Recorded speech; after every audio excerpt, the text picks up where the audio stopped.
Hey everyone, it's time for part 4 of our family read aloud of Horace and Bunwinkle by P.J. Gardner. If you remember from last time, Horace had just met his new adopted sister, Bunwinkle, and we left them in the car on their way back to the homestead. So let's check in and see what's going to happen when Bunwinkle gets back to the farm.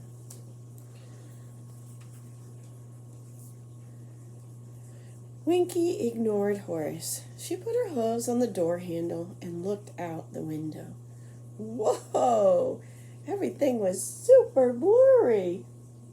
Even blurrier than usual. She leaned her snout against the window and watched the blur until she got dizzy. Awesome! Want some fresh air, Bunwinkle? Suddenly, the window rolled down. Magic! It stopped about halfway from the bottom.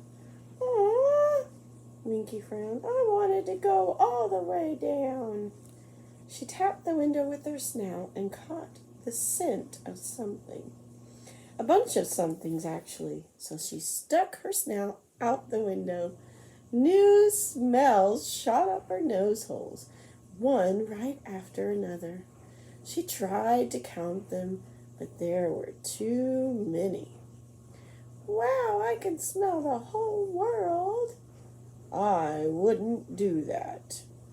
Winky turned to see Horace staring at her with a horrified look on his face.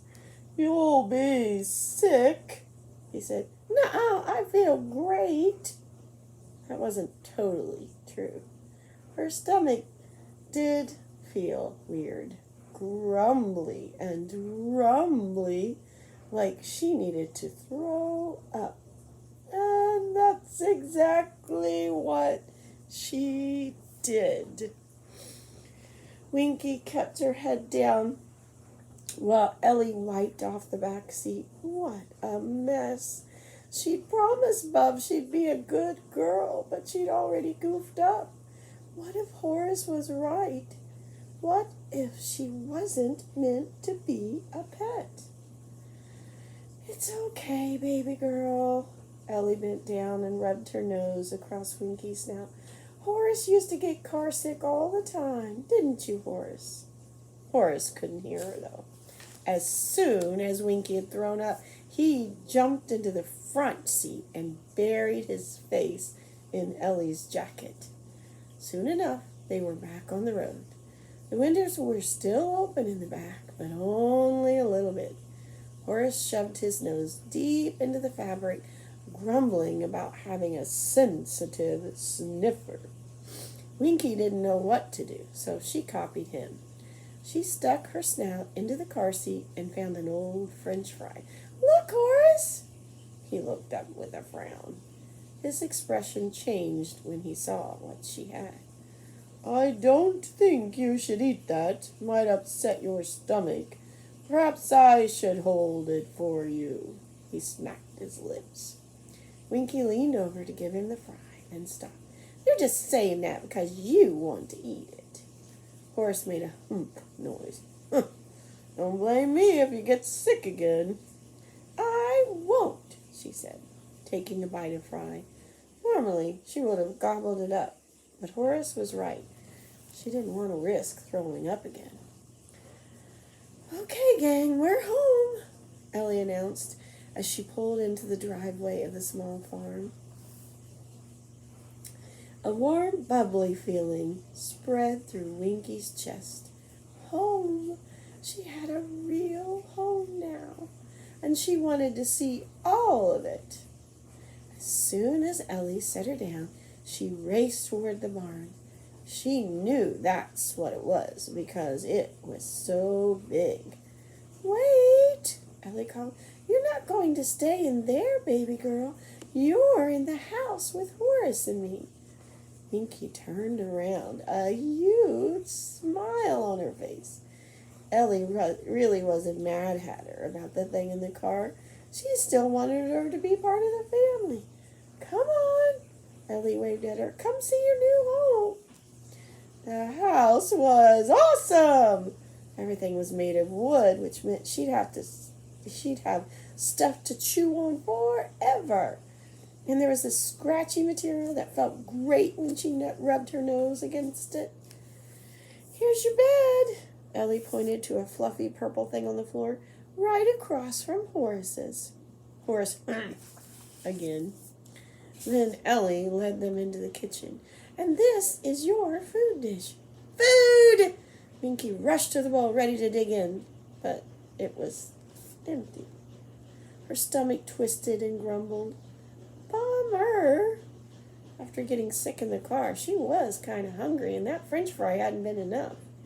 There was another rumble from her body, but this time it was further down. Uh-oh! Horace, where do I go? Something told her pets didn't relieve themselves in the house.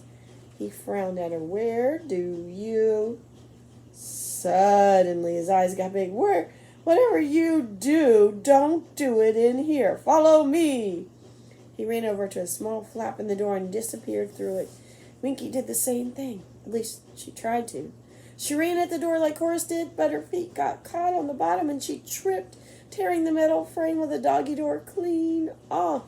Her body rolled out of control until she crashed into a flower pot. Before Winky could get to her feet, she had an accident of a different kind right there on the porch. There's poor Winky trying to get through the doggy door and having quite a big accident right there on the porch. Oh no! Ellie would definitely be mad now. Super mad. Mad enough to decide piglets belong in barns, not houses. Or worse, send her back to Bob.